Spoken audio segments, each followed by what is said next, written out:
YouTube! Jumington back again for some more Minecraft, another sped up build episode. Spend this episode digging out the skeleton spawner area and cleaning this place up a little bit. Trying to bring some order to it. So I'm just going to pound all this stuff out. I also enchant some stuff with all the experience I'm getting and build an enchantment table and an enchantment room. So pretty exciting. You know, I thought I was done with this, but I just couldn't stay away. I was having too much fun with it and wanted to play around with the enchantments. So I went through and cleaned this up here, and also got some ideas for things I'm going to have to do to revise some of the construction. One thing is I've got a pretty good idea of why things occasionally spawn in there. I've seen a creeper in there. I've seen a zombie in there. I think there's a zombie in this episode that comes through the tube. And I think there may be one spot in there where stuff can spawn. So I need to get in there and clean that stuff up. Mostly I just want to clean up the area and start to try and make it look a little bit nicer. I don't quite finish it, but I do open it up a little bit more. I like that. I like having an open area. Although it gets a little bit more difficult to light effectively the more space you have out. And yeah, just kind of, you know, cleaning up here. Make my shovel. Oh, there's an Enderman stealing dirt. Don't worry, he won't be back. Or worry. You know, I almost get more worried when they don't come back because I have no idea where they are and what they're wrecking. The bastards. So I got an idea. Not quite not super original. I've seen other people do it, which is, I guess, how I got the idea. Or I guess I should say I realized it would work based on watching them. Like, oh yeah, kind of moment. Splash potions. Because right now, if I just let like 200 skeletons spawn up and then stand there and punch them to death, per skeleton doesn't take long, but my god, 200 skeletons takes a long time to punch, and I end up having to eat like 6 or 7 pieces of bread while I'm doing it. It's just a pain, and it takes too much time. And instead of that, if I make a splash potion and throw it on, I just kill them all with one fell swoop. That takes a little bit of build up, which is what the rest of the episodes I filmed over the weekend are going to add up to. And I actually filmed like 3 or 4 episodes this past weekend, but it is only now on Thursday that I'm able to get to them and edit them and do voiceovers and stuff. And all that's because the latter episodes just gave me a pounding headache. I got super lost, and it was just a nightmare. So anyway, I'm back now, and I'm getting this done. So I hope that's good enough. And if it's not, then, well, yeah, I am sorry. So, you know, digging this out, trying to dig out the tube here, clean this up. I'll probably go back later and replace all the outside of the tube with glass there so I can see them coming down. I got some ideas for like a shut-off valve and stuff too to keep the skeletons from dropping in. Because of the way those diagonal pieces are there, sometimes if there's skeletons in the tube and I quit the game and then reload it, skeletons will get out of that tube and be wandering around. It's not a huge problem. They're not a real dangerous threat. But it just kind of irritates me. I'm just checking the depth of the room there so I can dig this down a little bit.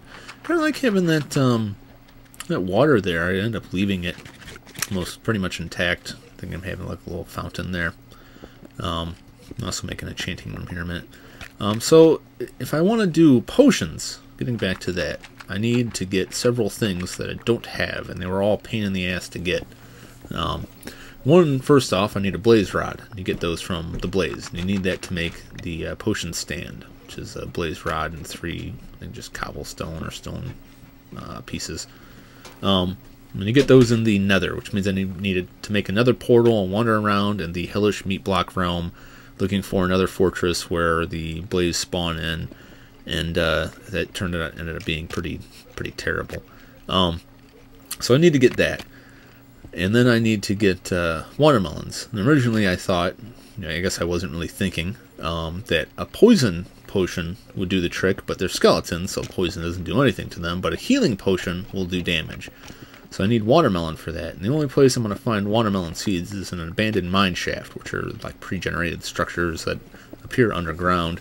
I have a pretty good strategy for finding those. Basically, you just go to a large body of water and look down, because there's a pretty good chance that you're going to find like a sinkhole or a cave-in where one of those spawn close to the surface. Otherwise, you can just dig around in the ground, and eventually you'll run into them. But I think finding them in the water that way is a pretty easy way to track them down. Also, ravines. If you come across ravines, a lot of times they'll cut right through the abandoned mine shaft. So I'm building the enchanting room here. And there is a reason aside from just aesthetics to have an enchanting room. I'm going to line the, I'm going to make my enchanting station first.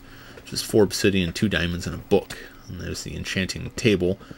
And then I fill this room with these bookcases. And having these bookcases actually increases the level of the enchantments you can make with the enchanting table. So it's not just because they look neat, but look at that. You have that in there and it sucks magic from the books. That's pretty cool. And that book will turn around and follow you wherever you go. It's kind of unnerving. It's like the Necronomicon from Army of Darkness or Evil Dead. It's pretty neat. I think that's actually a pretty clever thing that they did there with that. Ran out of bookcases, so I got to go back and make some more. And then a squid dropped in. They just kind of drop in the ceiling there. It's happened a couple times. I was thinking I might keep them. I can't really vouch for what I was doing here. I don't know where I was going to push him. Maybe I thought he would enjoy living in the weed or something. I don't know. Another one dropped in. I don't know if you could see it. It's only a split second in the sped up video, but when I turned around to see that second squid, I saw the distinctive pink vapor trail of an Enderman. And I don't know where he went or what the hell was up with that. I never did see another Enderman in here, so I'm a little disconcerted over that, I suppose. So, yep, making my books, making my bookcase. Go flush out that bookcase room. Filling some pumpkins in. Just doing some cleanup, you know. Just wrapping stuff up. So, yes. Alright, so I got that going, and basically how it works is you drop your item in there and you get 3 different levels. And if you don't like the levels, you can just take it out and put it back in until you get the amount you want. When you're chanting, number 1 rule, and the only rule that I can really quantifiably give you is always spend all your levels, whatever you got. So, you know, if you're saving your levels up, just save them up until that's what you want to spend. I want to spend 50 levels, get 50 levels, go in there and spend them all. Don't bother shortchanging yourself and saving them up because you're just wasting your time. Your best bet is always to spend all the levels. I have seen some things though that may contradict that you're better off enchanting at like 25 or 27 levels to get certain enchantments. I've tried reading over and combing over the math that's involved on the back end of the enchanting. It determines what enchantments you get for what materials you use in there, and it just confused me, honestly. You know, it breaks down to a table with certain percentage chances of things, and I just wanted to just jump into it and be like, alright, I got these levels, spend them enchantment, don't know what you're going to get, it's totally random. But, you know, you have certain enchantments require a certain level, if you have chances of getting more enchantments, or certain enchantments, the more levels you spend. There's lots of stuff out there. Just do a Google search. I mean, I couldn't even give you a good resource to link to because I've seen so many different ones. Some of them contradict each other. I don't know. I just do it. Just do it, is what I'm saying. So, I enchanted this pick and got efficiency on it. I think that's all I got was efficiency, and efficiency just makes it dig stuff out faster. You can't really get a good sense of that because it's already sped up, but it is, on this diamond pick, it is faster. There's other better enchantments you can get. I mean, that's pretty good for speed, for clearing stuff out. There's also Soak Touch, which lets you pick up blocks. Like you could pick up a coal ore block instead of getting coal by breaking the coal ore. You get the coal ore block with Soak Touch. It used to be able to let you pick up ice. It doesn't right now. They might be bringing that back, and that's the only way you're going to get water into the nether is by being able to pick up ice blocks. There's some other things you can do with that too. So I hope they put that back. But right now it doesn't work.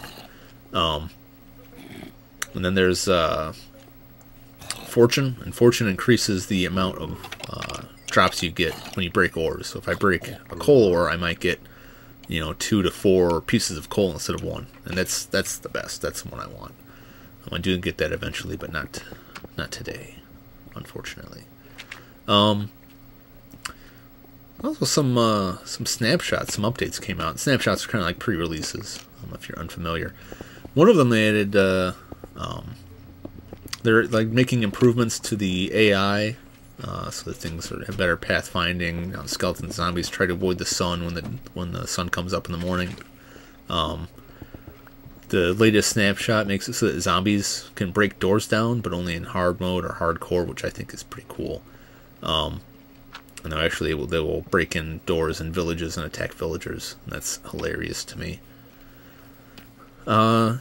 Yeah, decided to leave that water there, make a little fountain or something out of it. Might decorate it up later, jazz it up a bit. But they also added a new biome in one of the snapshots, a jungle biome, and it spawns ocelots in it. You can tame the ocelots and get cats, little kitty cats, house cats for you. I think that's pretty cool. You're probably not going to see that in this because unless they change something when they put it in a full release, the only way I'm going to get a jungle biome to appear in this game world, this existing game world, is if I use a level editor to hack some game data in it. And I don't really want to do that because it could screw up other stuff. I might though. It depends. It depends because I really don't want to start over. I don't want to start a new world every time they make some change like that. Especially when I'm doing like the video series. I don't know. We'll see. So I enchanted my bow, and I got power 3, which makes it more powerful. And there's other enchantments, and that's something they added in the 1.2 or 1.1 update. I don't know, 1.1, whatever.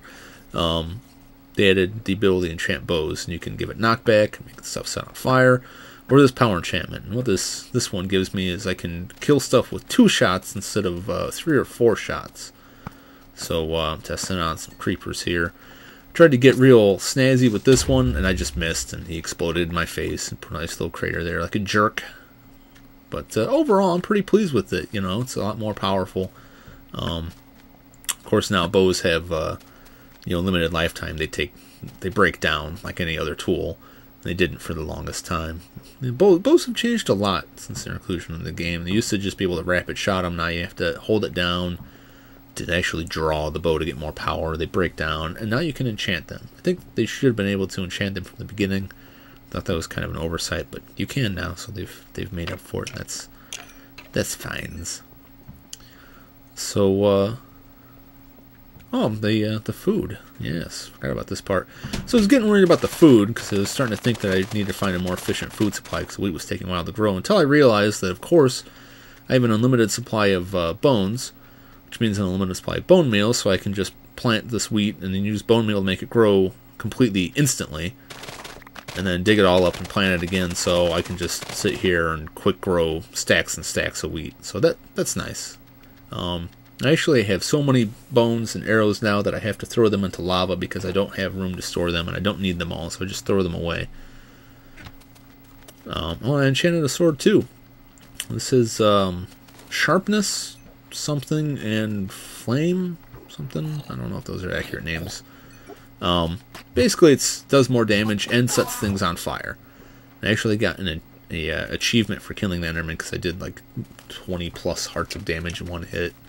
It's pretty effective. You know, I think the sharpness alone probably does the trick more than anything. The fire on its own doesn't do a tremendous amount of damage. It helps, but it certainly kills things a lot quicker. I am setting these creepers on fire, and if you let them sit for a while, eventually the fire will kill them. But they're not enough.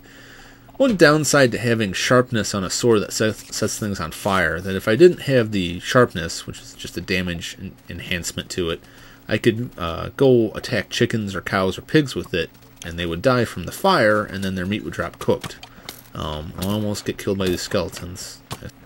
Every time I try and get back in at night, these skeletons come in. Another creeper almost blew me up. I didn't even see him. So that's it for now. See you soon.